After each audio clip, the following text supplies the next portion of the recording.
Bonjour, alors je profite d'une pause déjeuner lors d'une journée de formation chez Aquadomia ici à Marseille pour vous présenter le site de Cap Caveau, dit de Cap Caveau, qui est en fait la calanque Cambrette. Donc je vous montre rapidement ici un petit schéma, mais avec le vent et la lumière, ça va pas être très facile. Donc c'est un site qui est super, mais qui est souvent détesté des Marseillais parce que c'est un site qui est à l'abri du Mistral et personne n'aime le Mistral. Donc en fait, je vous montre rapidement le schéma malgré tout. Donc qu'est-ce qu'on trouve sur ce schéma? J'essaie d'orienter la caméra correctement. Je vais plutôt vous montrer en live à quoi ça ressemble.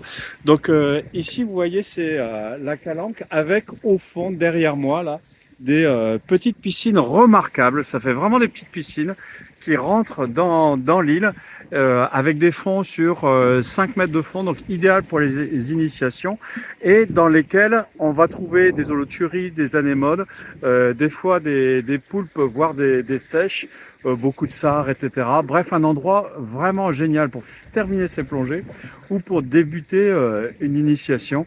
Hein, vraiment un milieu naturel protégé, comme on l'appelle.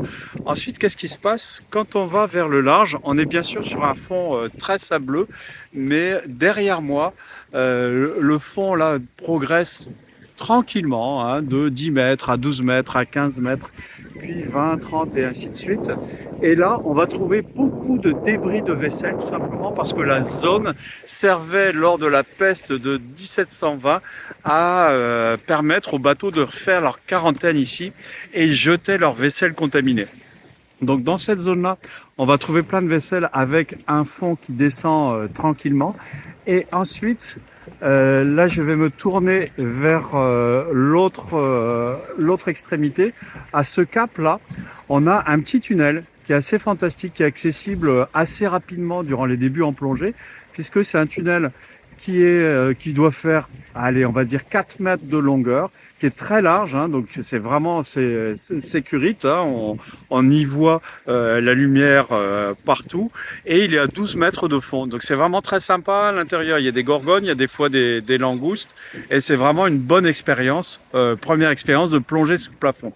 Ensuite, en face de ce tunnel, hein, je me tourne pour que vous voyez, donc là, vous le verrez pas forcément, mais toujours dans la pente, dans cette direction-là, avec certains amers que je connais bien, ça permet d'arriver sur un sec qui débute à 36 mètres et qui va descendre jusqu'à 45, et qui est un endroit merveilleux que très peu de gens pratiquent, plutôt l'INPP, l'Institut National de la Plongée Professionnelle, puisque à proximité, ils ont déposer des objets qui permettent de s'entraîner pour les futurs scaphandriers mention A. Hein. Vous savez peut-être qu'Aquadomia forme les scaphandriers mention B qui font de la plongée scientifique et de la plongée dédiée au tournage.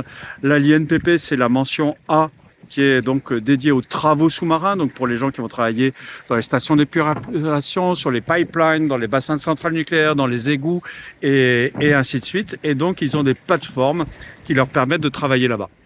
Et donc sur le sec dont je vous parlais, qui est assez loin, hein, il est à peu près à 300 mètres de distance, c'est assez fantastique parce qu'on y trouve des gorgones caméléons, on y voit de la langouste et c'est vraiment super. Ce que j'aime bien aussi sur ce site, alors par le passé, on pouvait y voir assez couramment des hippocampes, voire des cygnathes, hein, des sortes d'hippocampes complètement déployé, mais aussi c'est un site où on peut voir des 15 mètres sur le sable ce qu'on appelle des galinettes ou des rougets grondins, hein, qui sont ces espèces de rougets avec des nageoires pectorales qui sont presque comme des jambes avec lesquelles ils se déplacent le long du fond et qui sont plutôt couleur sable, et dès qu'ils sont un peu effrayés déploient leurs ailes, leurs nageoires bien sûr, mais avec un liseré bleu qui est fantastique.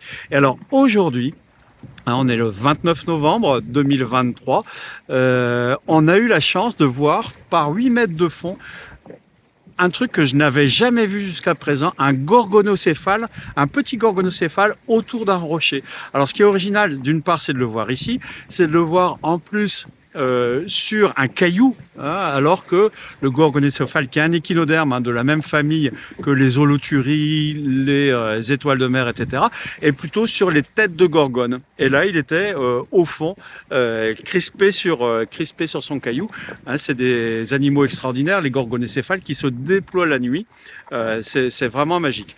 Donc, Cap Caveau ou Calanque-Cambrette, hein, un site, comme je le disais, détesté des locaux, parce que généralement on vient ici quand il y a plein de Mistral pour être à l'abri. Hein. Là vous voyez c'est le cas et vous pouvez voir qu'ici mes cheveux ne s'envolent pas au vent. Bon bien sûr c'est une plaisanterie, vous l'avez compris, mais bref on est vraiment à l'abri du vent et donc c'est un endroit qui est très très sympathique l'hiver, vous voyez, avec un ciel bleu comme ça, ce qui prouve encore une fois qu'on peut plonger toute l'année à Marseille.